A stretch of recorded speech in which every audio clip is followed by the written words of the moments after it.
Hello and welcome to Farming Academy and our second live stream, Best of Farming Academy. And why are we talking about Best of Farming Academy? Yeah, first, it's because we have some news we want to share with you, and the best of part, that'll be explained in a moment. But first, I will just show off Farming Academy a little bit and tell you about what is Farming Academy. And after that, we'll get the explanation of what is best of, because Felix will come and explain that to us. And then we'll go back and talk a little bit our missions and our visions that we share. But first of all, what is Farming Academy? Farming Academy is actually the first global online school of farming and life sciences in the world. And if we look at the logo, we can see what Farming Academy consists of. First, we have the books that symbolizes the administration part. Then we have the graduation cap and the diploma, and that symbolizes our editors. And the editors go in and check that all the content is trustworthy and the science is okay. And then we have the boots. The boots are worn by the content providers, the people that go out and share all their knowledge with our learners. And our learners, that can be anybody globally that is interested in farming or life sciences, the environment, biodiversity, that we have to leave Earth with a future, and we have to make the whole world be as good as possible. And everybody who's interested in actually eating, because it is very, very hard to find food that is not connected with farming. And then we have, what can we do for the learners? Yeah, first of all, we can get access to high quality education, where we do a task that is taking science and make it easy to understand and easy to use directly where it needs to be used. And to ensure that when we say everybody, everyone has access to the knowledge, that actually means everyone. Because we have different prices depending on where you come from in the world. So if you come from a country with income like in Europe, you'll pay one price. But if you come from a region with a lower income, the price will be lower. And if you come from the poorest regions in the world, you can get access to the education for free. And the other thing Farming Academy does for its learners, we give a trustworthy material that where it's easy to see who is saying what and why do they say it, what is their educational background for coming with the things they do come with. And it's very, very easy to see, if you follow our web pages, who the content providers are, what their educational background is.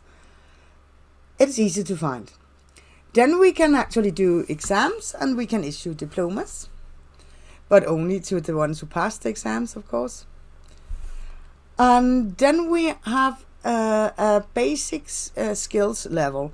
It's a good way to start to learn about a subject, because when you know the basic skills, then you can put the next layer and build your foundation for knowledge. So you can continue with advanced lectures, and you can go to the expert level, and you can even go beyond that. That's what we do for the learners. But what do Farming Academy do for its content providers? Yeah, first of all, for a very, very fair price, we get access to using a platform. And when a content provider sells a lecture, almost all the money goes back to the content provider. We deduct a small fee for administration, and there's a card handling fee, but the rest, that's approximately 94%, goes back to the content provider. Then we also offer a lot of friends for the content providers, peers, because a lot of our content providers, they work as freelance. And when you're working freelance, you sometimes need some peers to discuss topics with. And if you are a content provider in Farming Academy, you have easy access to other people with the same interest as yourself. So you have a good place to bring up the discussions and get feedback. And the last Friday every month, we have Friday Bar, like many of us remember from university. It is a brilliant platform for socializing and bringing up new ideas, and it's actually also an incubator for other collaborations. It can be collaborations on doing lectures on Farming Academy, or it can be on other projects that the content providers are doing. Then when we have content providers from different parts of the world with different languages, we have a good basis for doing in-house translations.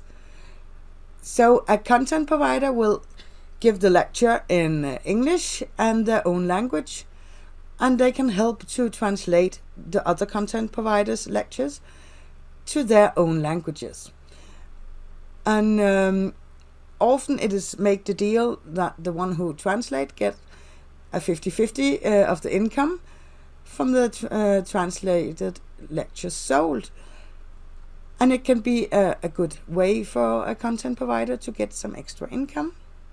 Then Farming Academy go out and apply for grants. We have applied for Bill and Melinda Gates Foundation to help us to give free education to the poorest farmers in Africa as the first place.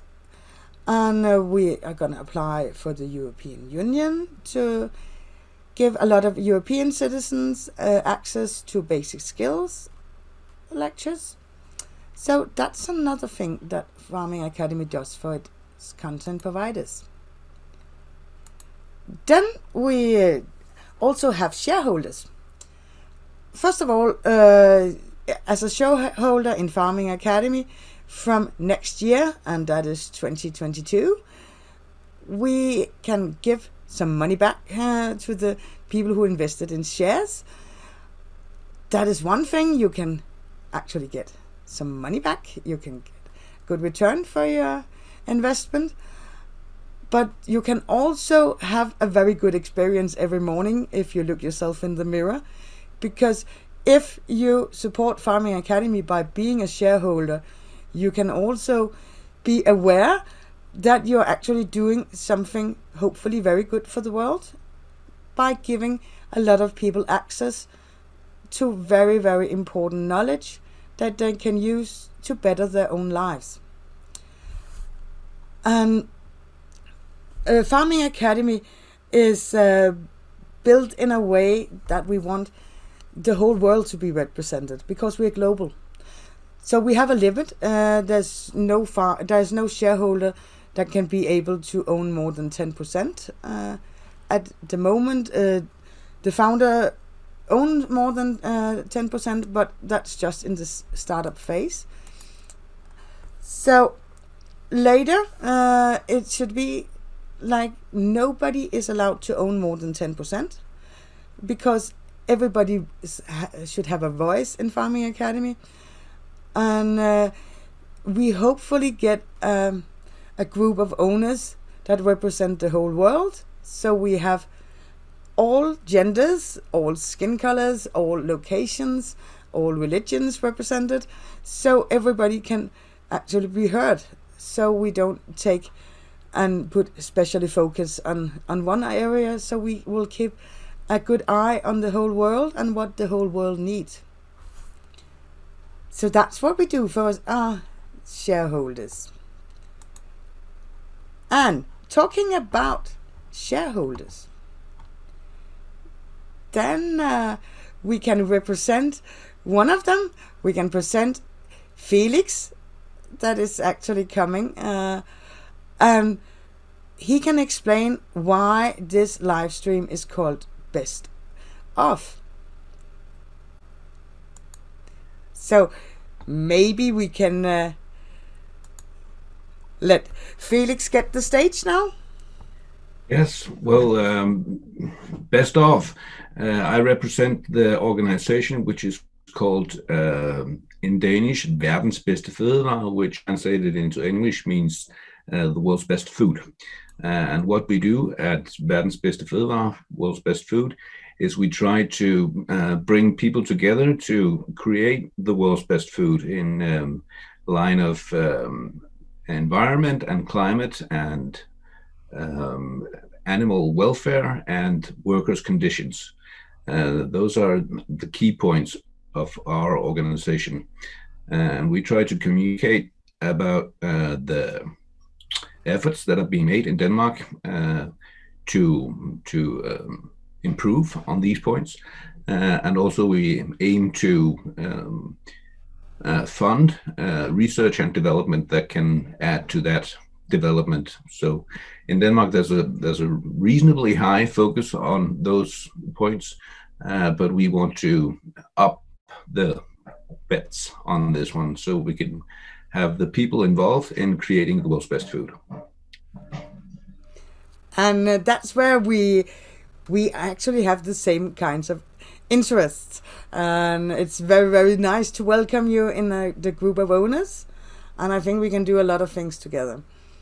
And it's very, very it's interesting to see that even when world's best food is located in Denmark, you are very, very interested in the rest of the world at the same time. So it's not only a Danish product, it is connected to a lot of other countries.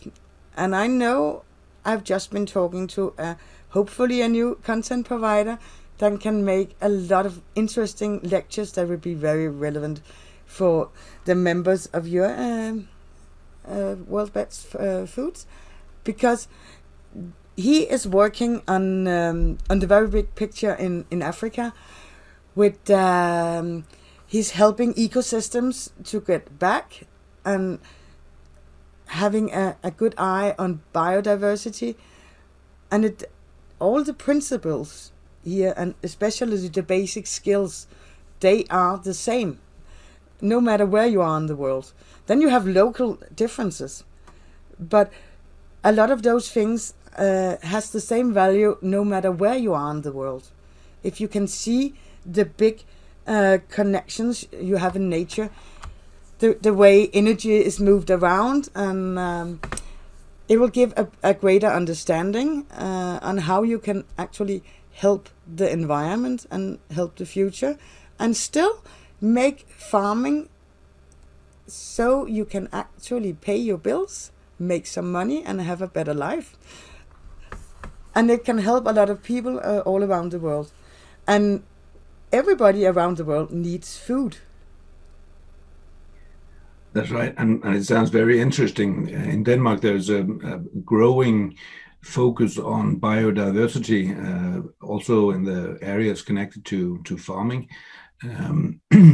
And I think it's only recently that the farming schools have actually taken in nature and biodiversity in the educational, what they learn at the school. And that's only recently come into that, their focus.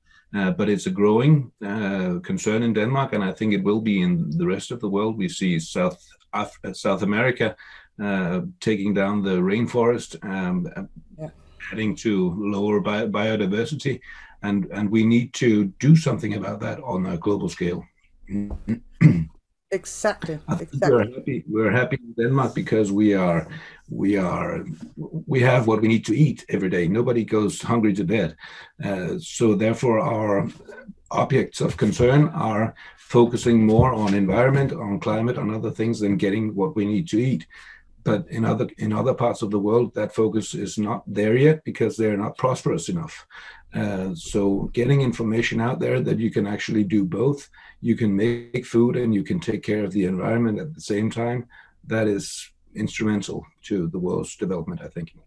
And I think personally it's very important that when we have, for example, the poorest areas in Africa, we can help them a lot by helping them to get the tools to farm more efficiently, but they can also help us a lot by not forgetting the connection to nature and how important every little species is for the whole ecosystem. Because we have some places have been so efficient in their farming that they actually forgot the biodiversity.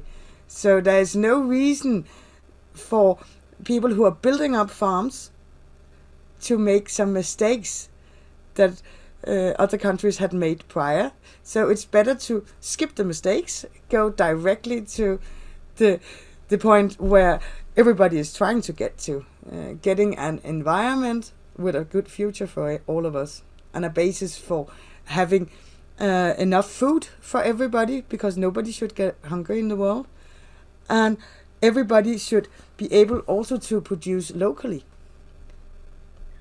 I just had a discussion, or attended a discussion, with a woman who is arguing for the use of sheep for biodiversity, and she has an area in Jutland, the western part of Denmark, where there's been sheep going there for many years. And her argument was that in that area there is actually a good biodiversity and there are very rare species of plants, but no researchers have been tracking these developments. And now she's saying that they are making a new biodiversity project in the area. They want to use horses instead, and they want to use cows instead, because usually you say that those animals are better for biodiversity. And she's sad about it because she thinks that the sheep have actually done something good for the area, for that area, but it just hasn't been recorded. And you might, like you say, if there is actually something that is working in African countries, let's focus on seeing what that is and keep that the way it is, if we can. Exactly. There is so much knowledge in the world that everybody would benefit by sharing and trying to make things work in another environment. See if you can just take the knowledge from Africa and if you can use it in Denmark, and the other way around. And a lot of times there can be a problem for the research people, for the scientists, to get funding for something that will not just be easy returnable in more money. And the environment is very, very important. But that is actually don't why pay I the think bills. for our organization, because if we succeed in our aim to get funding for research and development for example, biodiversity, we do not have a need to make it prosperous in the other end. We just need to find the best knowledge and provide that for everybody to use.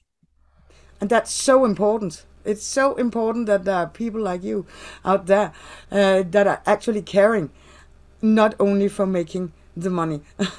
Because on the long run, you'll actually end up making the money on caring. You have to have another time scale. You have to look for the future, not just for the next 2-3 years ahead. You have to look on a wider scale. And when it comes to biodiversity and sheep, you cannot mention the word sheep when I'm around, because I can actually relate pretty much everything to sheep. And we have, when they come to what impact sheep have on the environment, I know there's some research that could be combined to get some connections more visible. I know I worked with sheep grazing in the Christmas tree production, and when we use sheep in the Christmas tree production, we have a list of what plant will the sheep eat first, and down on the list comes the Christmas trees. So when you're working with the sheep in Christmas tree production, you have to go and look at the area and see what kind of plants are the sheep actually eating now, because that'll tell you when you need to move them. And to have the efficient effect on grazing with the sheep, you have to move them in last second because they need to clean out the area without eating the trees. So at the last 2-3 hours, you go and check them once every 30 minutes, and then you're ready to move them.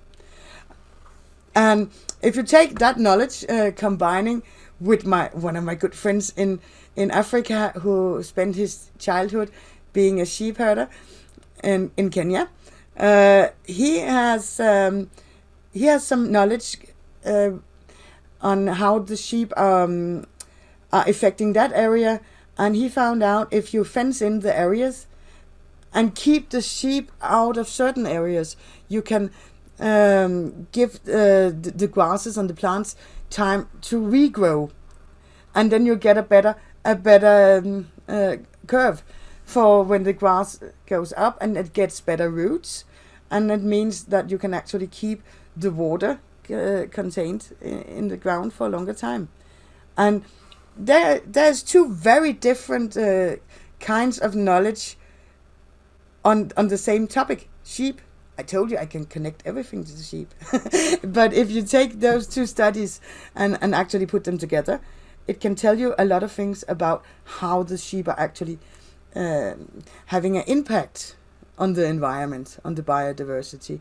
And you can use that knowledge to actually make a plan and know what you're doing, and everything comes back to management. So, yeah. If we want to stay on the topic sheep, I think an important discussion that's going on in Denmark right now is the introduction of wolves in the country again, reintroduction. It's been gone for, I think, 200 years. I'm not sure exactly how long, but pretty long. And people are now basically mostly angry that the wolves are coming back because we're not used to them, and many people are afraid of them. And we have seen, I don't know the figures, but there has been attacks by wolves on sheep and cattle, and things like that. And I know that you're actually doing some research on using dogs to prevent some of these. And I think if we could use some of that knowledge in Denmark, that I'm sure you have in Norway or in Sweden, dealing with the wolves. How do you deal with wolves in nature and provide protection for your livestock? That kind of knowledge transforming or getting it from Sweden and Norway to Denmark, that would be valuable in this context. I can give you a fast example. You have been using livestock guardian dogs pretty much all over the world when you go far back in time.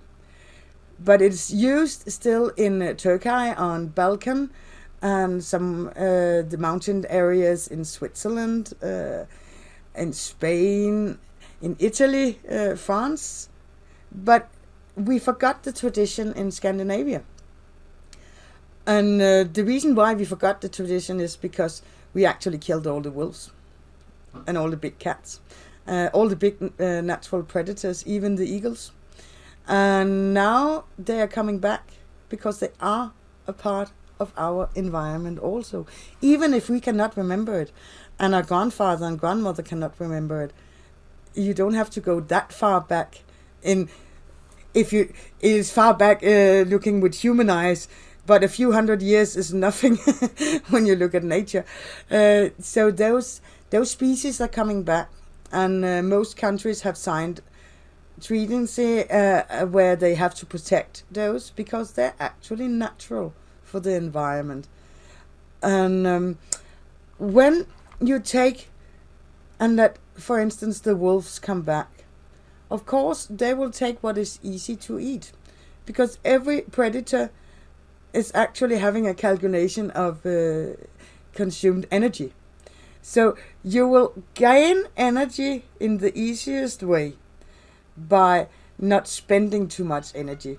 So you spend energy on hunting, and you get energy when you kill and eat prey.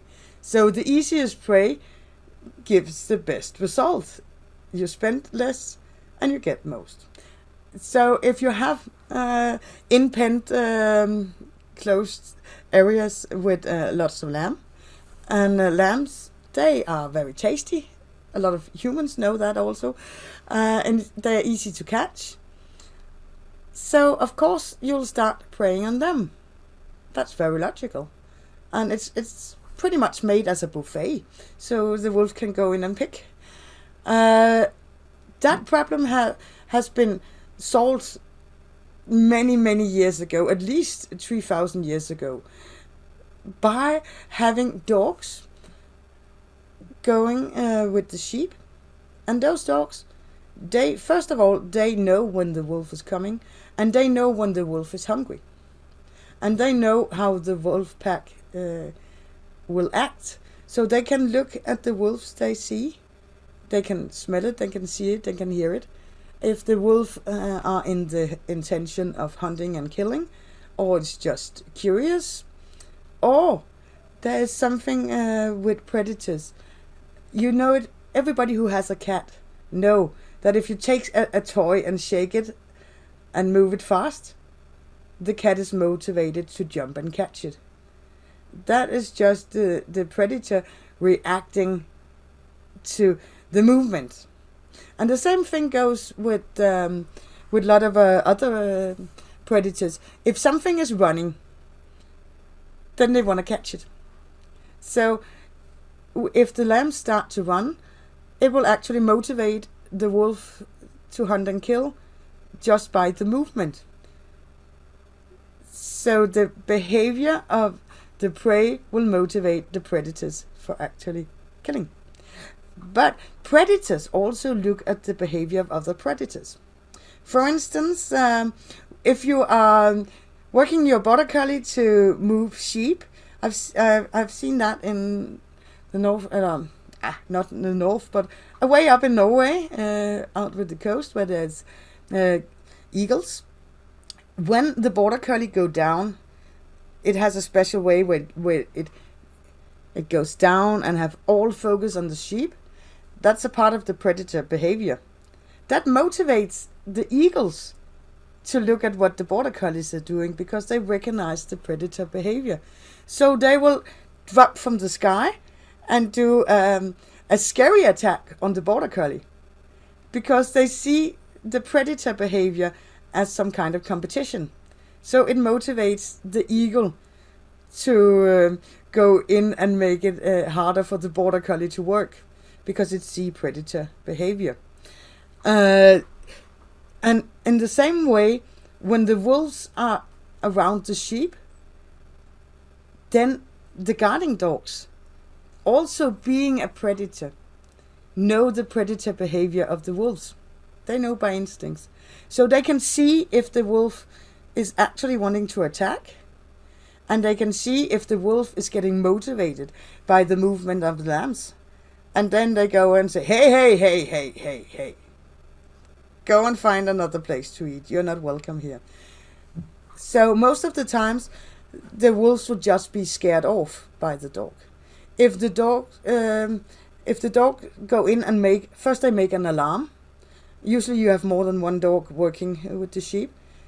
So first the dog will give some kind of alarm, and the other dogs would get on their feet, and everybody will check out the situation.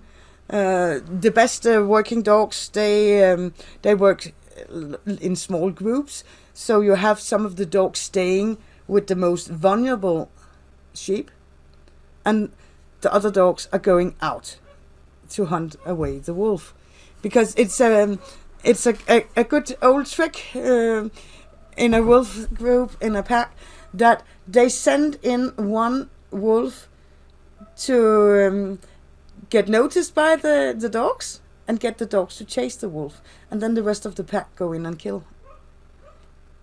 So there's a lot of strategic here, and this is all encoded in the instincts of the dogs. But it has been lost all the years that most of the guardian breeds have just been used for dog shows. Because you don't want those dogs that have the best behavior for protecting sheep. You don't want them in a city environment or on a dog show, because yes, they are scary. Then they don't have to be dangerous, but they're scary, because that's their purpose.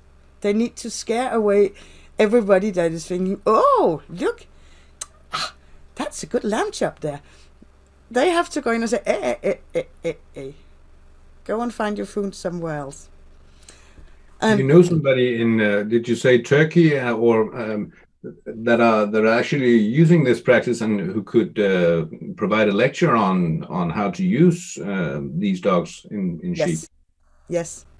We have a lot of people who, and it's very interesting when you come down and ask just any farmer on Balkan. When you ask them, how do you use the dogs, and they look at you like you are, maybe very slow, like you're a bit stupid. How can you even ask that? How can you have sheep and not a dog? I mean, how stupid can you be? And when you tell them about the situation in Scandinavia, and you tell them that the wolf has been extinct for nearly 200 years, they almost start crying, because even that they are so dependent on every animal in the flock, and it would be a disaster if the wolves come in and take just 10 lambs. They have big flocks, but 10 lambs will make a very bad year if they lose those 10 lambs. They still have the greatest respect for the wolf, because they know the wolf is part of nature, and you just have to work with nature, not against nature. So of course you take another part of nature, that's the dogs, and use their abilities to keep away the predators. But they also know what the predators are doing for nature as a whole. And if you want a good example, look at what happened in North America when they reintroduced the wolves.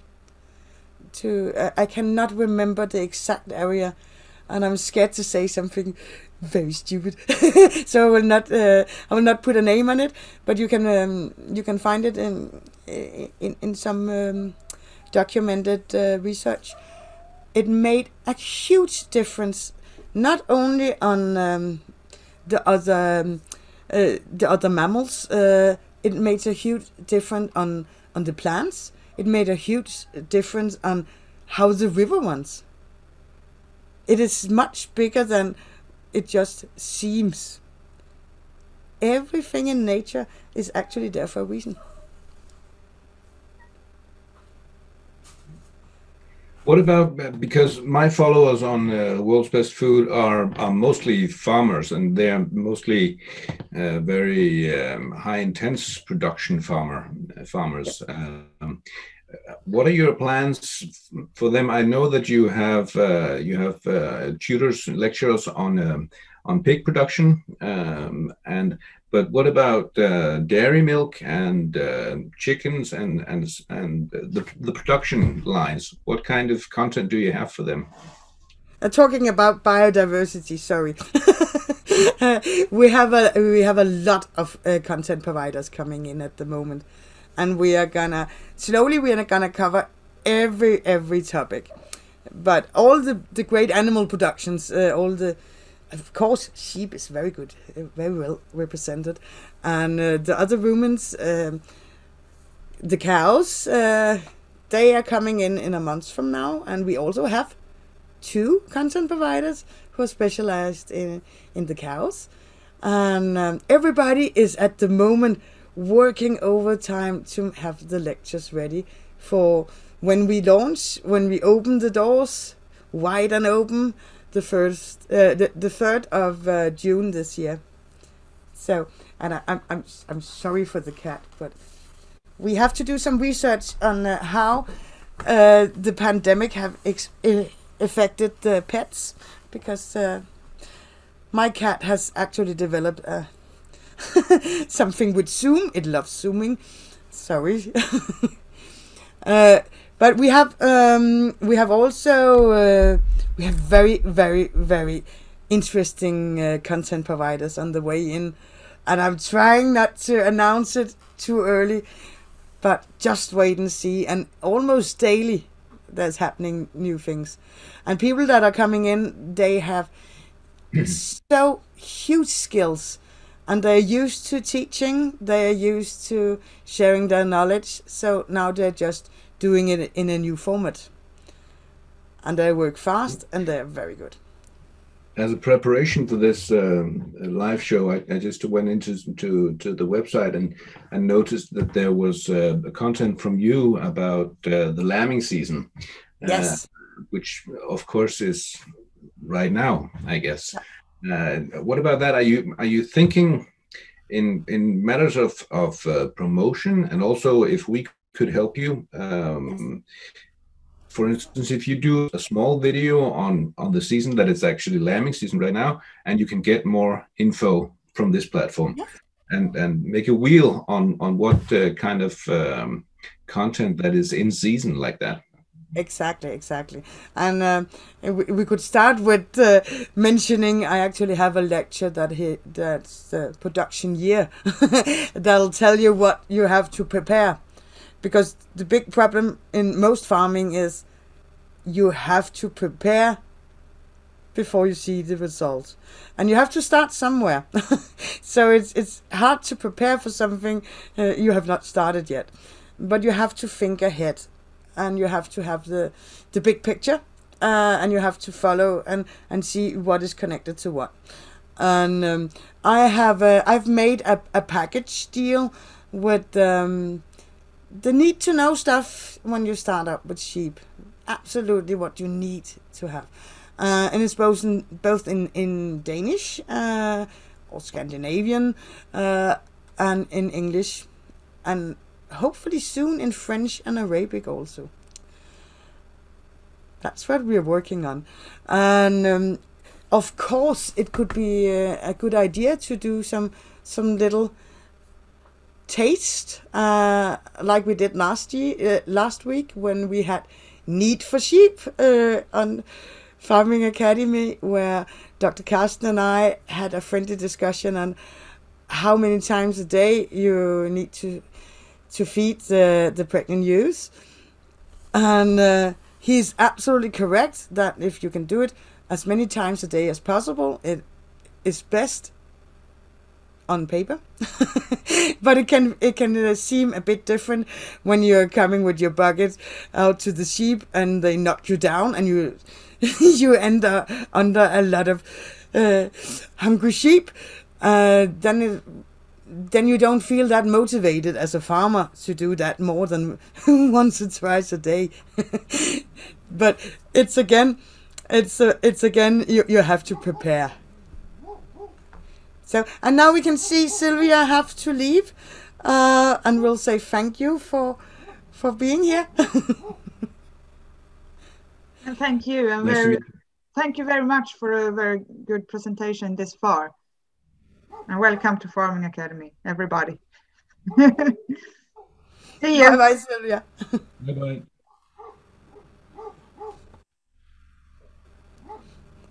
Yes. So of course we can do something more, and some little pieces of information and gold corn, as we say in Danish.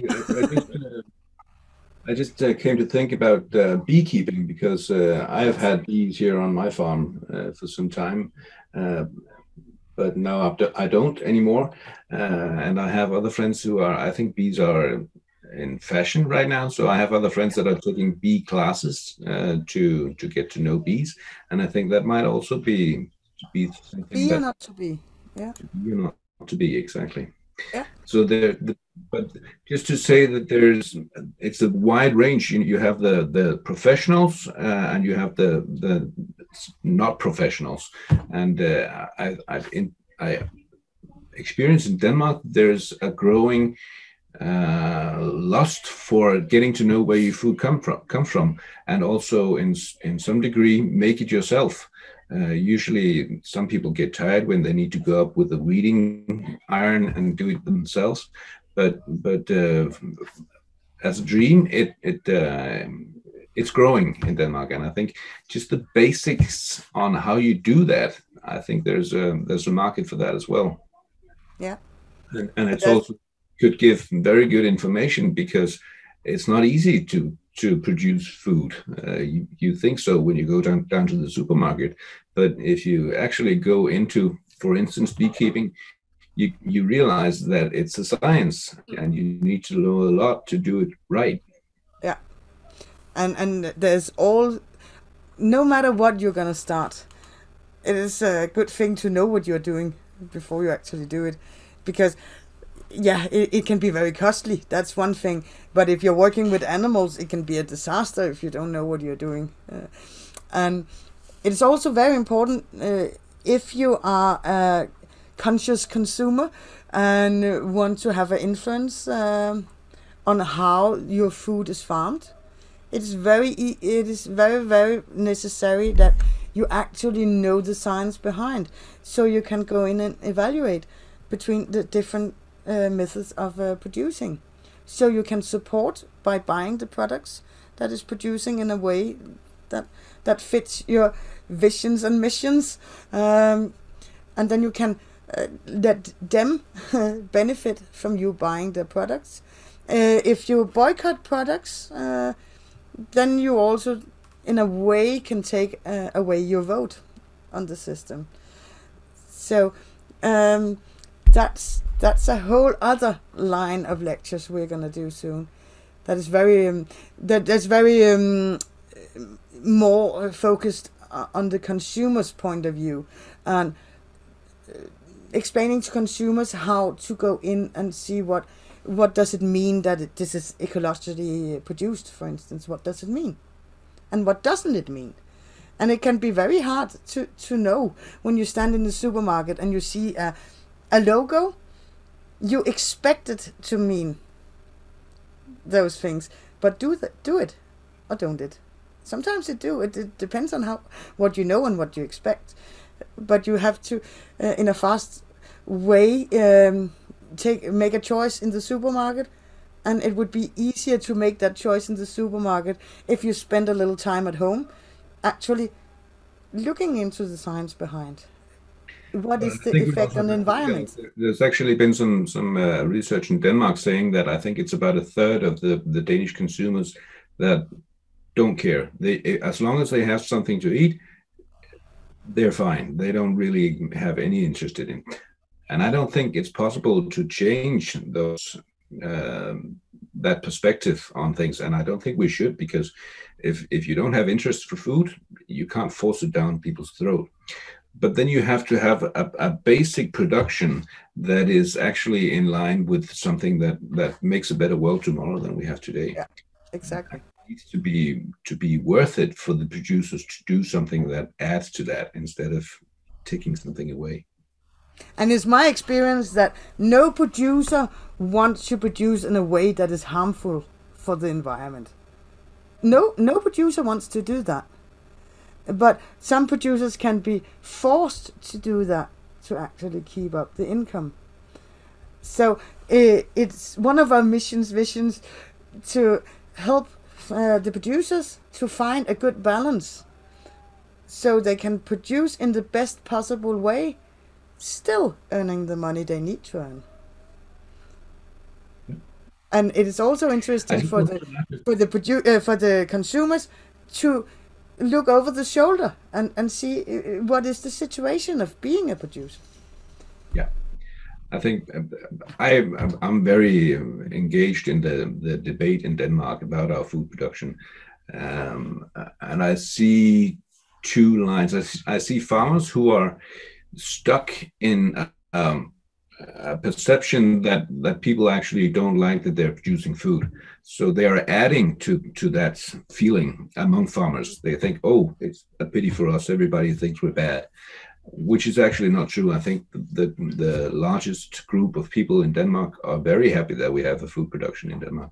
Exactly. And then we have a group of people who are very critical, and they have very little knowledge about what they're actually talking about. And it's actually the same as we see in the vaccine debate, where people are you said it have some beliefs, and they're not founded in any kind of knowledge, but they're very loud about it.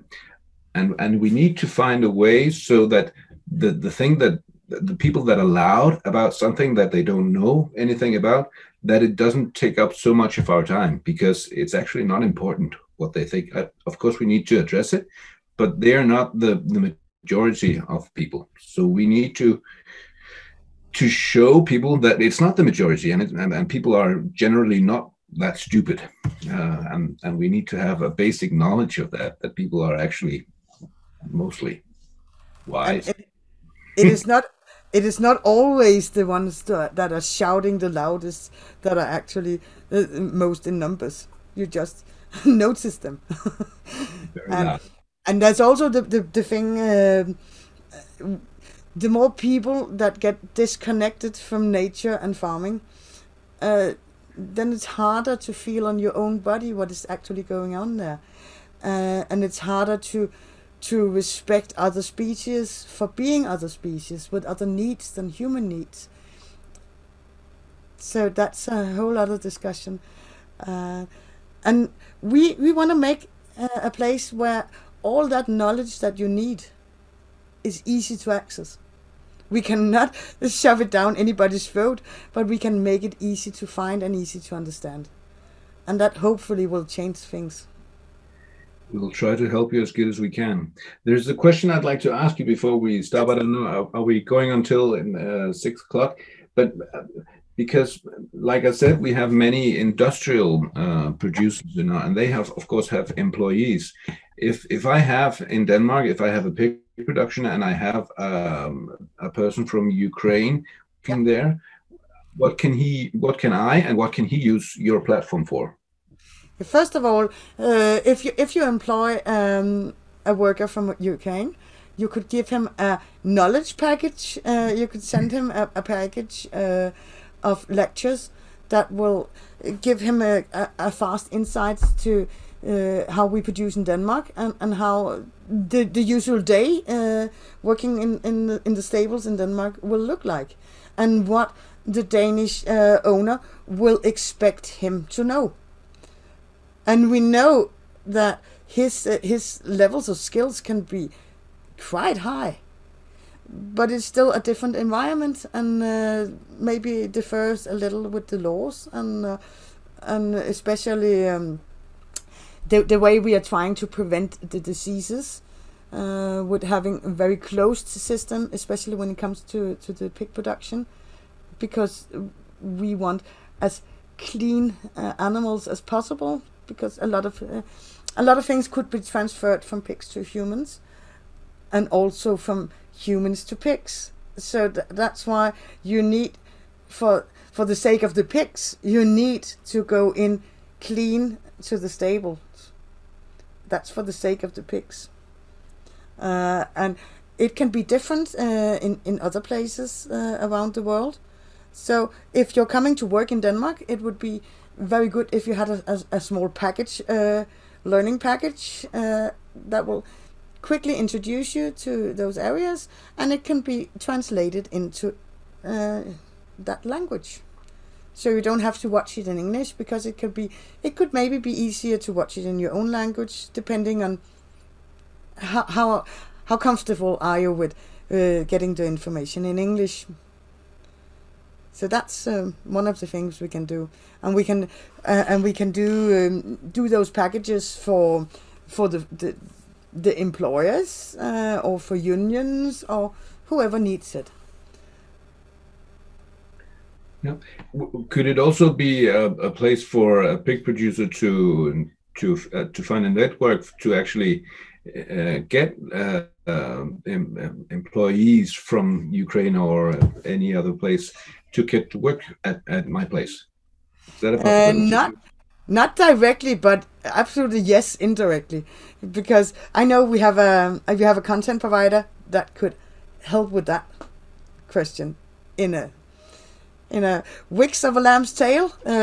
She would have some employees for that employer, and on the platform, everybody who makes a user account, it's a little bit like Facebook. You can send messages, you can form groups, and you can have groups with an instructor or without an instructor, and that gives the basis for networking also.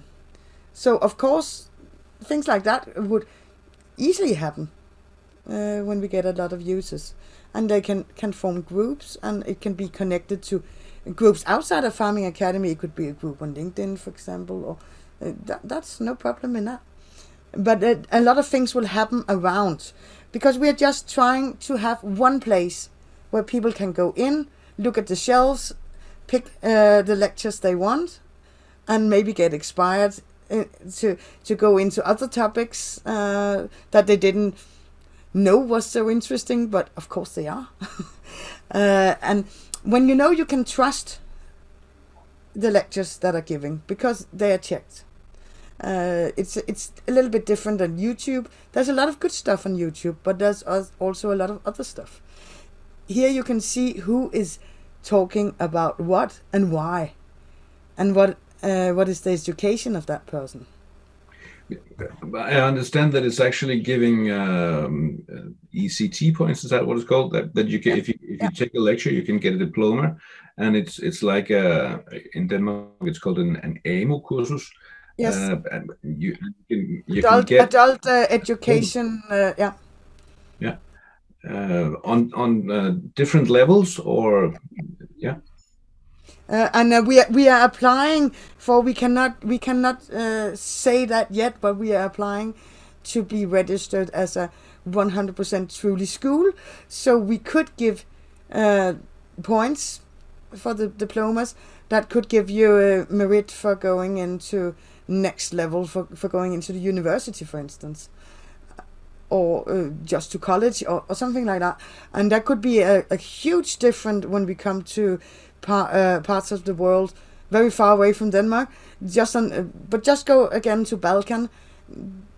The sheep farmers down there, they have nowhere they can get a diploma on their knowledge. So when they are gonna build a new stable for the sheep, for instance, they cannot get the bank to accept that they are skilled workers. If they come with a diploma and can show, here I have actually completed some education and it's registered and there's a diploma, then they can maybe get the bank loan they need. And the same way when you go to Africa or America. In America it is very, very expensive to take a college lecture. And here you could maybe do it cheaper and still get the diploma. So it could have a huge impact.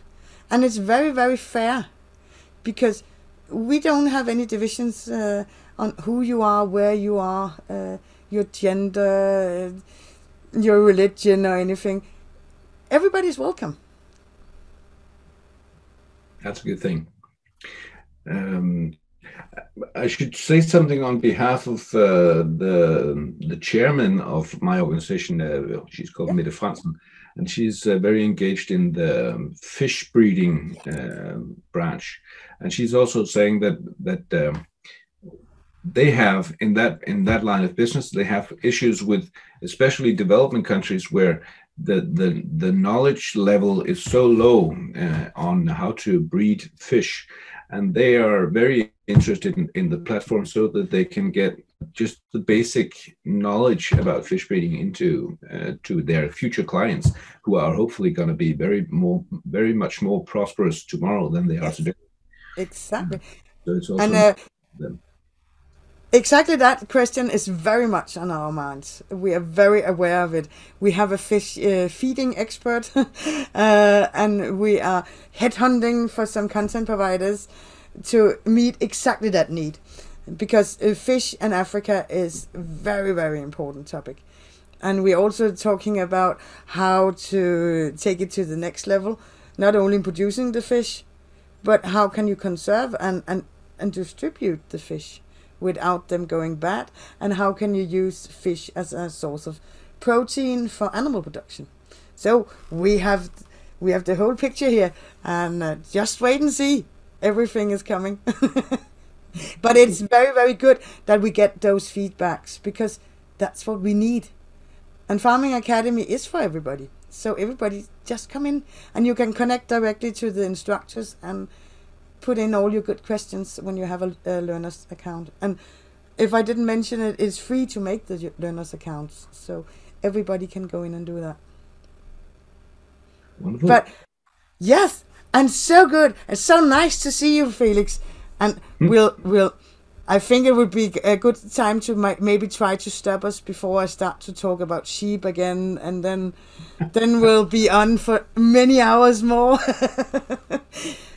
But I want to say thank you so much for going in and being co-owners of Farming Academy. We really like you. You're so welcome. So now we're family. I hope for a good cooperation in the years to come. Yes. And thank you for coming here. Thank you for letting me in. Yes. And then I'll say to everybody else, hope to see you next Thursday. I also hope to see Felix next Thursday. But maybe not online. But as a follower. Thank you for coming. Bye-bye. Bye-bye.